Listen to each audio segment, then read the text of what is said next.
আয়, তোর এত সাহস কেন? এত স্পর্ধা কই থেকে আসে? তুমি স্যারের মধ্যে কপি ধরে নাও। এই সাহসে দেখো না কিছু, কোটা চারুন তোমার পিছু, এই খেলাতে তুমি শিশু, জারি দিলে করবা হিসু। সো ভাইয়া কথাবার্তা কম হইব, ঠিক আছে? কি করছো দেখি নাই আমরা।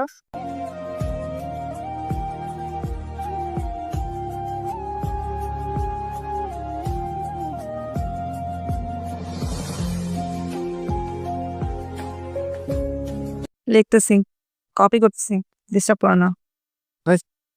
আচ্ছা আমরা কাটছো। বললাম না কপি করতেছি, ডিস্টার্ব করো না। আচ্ছা আর করবো না, একটা যে কোশ্চেন আছে ধরা 5 নম্বর ঠিক কাটছো। দেখো মানে দিব না, কারণ আমি অনেক কষ্ট করে কপি করে নিয়ে আসছি। মানে এই শুরু করে দিছো স্যার? হ্যাঁ, আপনার সাথে আমার অনেক ইম্পর্টেন্ট একটা কথা আছে স্যার। বলো কি কথা, বলো। কেন বোঝে না, ক্লাসে নকল করে স্যারের, স্যারের মানে না, মানে নাই স্যার। মানে কি? নকল হইতেছে স্যার ক্লাসের ভিতরে। কে নকল করতেছে? আচ্ছা বলেন স্যার। স্যার স্যার, দেখি দেখি দেখা, স্যার এটা কি? আয় এটা কি? এটা কি?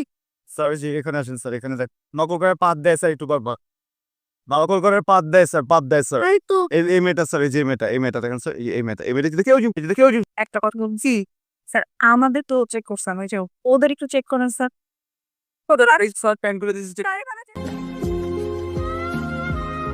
আমার ব্যাগে, আমার ব্যাগে স্যার।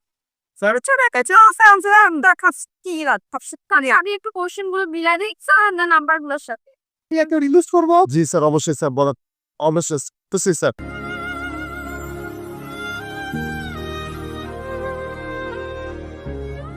তুমিও কপি করতেছিলা, আমিও কপি করতেছিলাম, দুইজন কপি তো ভাই বোন, একজন একজনের জিগাইছি যে কি লিখতেছো একটু দেখো, এমন করলা কেন বুঝি? যাইতে পারলা না? কেন দেখাবো আপনাকে আমি? কারণ আমরা না কপিটা অনেক মনোযোগ দিয়ে কষ্ট করে বানিয়ে নিয়ে আসি, তোমার ফল দেখানোর জন্য বানিয়ে নিয়ে আসিনি। তোমার কষ্ট করে করো কপিটা, আস্তে করে স্যারের কাছে ধরাই দিছি। আমার সবচেয়ে বড় দোষটা হয়েছিল কি জানো? আমার আসলে তোমার রেজিস্টারের কাছে তোমার নিয়ে যাওয়া উচিত ছিল। তোমার নিয়ম এরকম।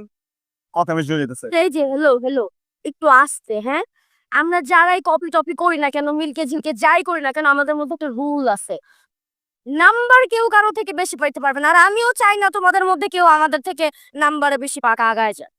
বুঝতে পারছি জিনিসটা, কিন্তু আপু তোমার সমস্যা হয়েছে তুমি নিয়মিত দাঁত মাইজো, জি। ঠিক আছে? দাঁতের ডান পাশ বাম পাশ এগুলো সব হলুদ হয়ে গেছে। এরকম করে দেখো, পিছলা পিছলা যখন মারলে তখন নিজের কাছে খারাপ লাগে, বুঝছো?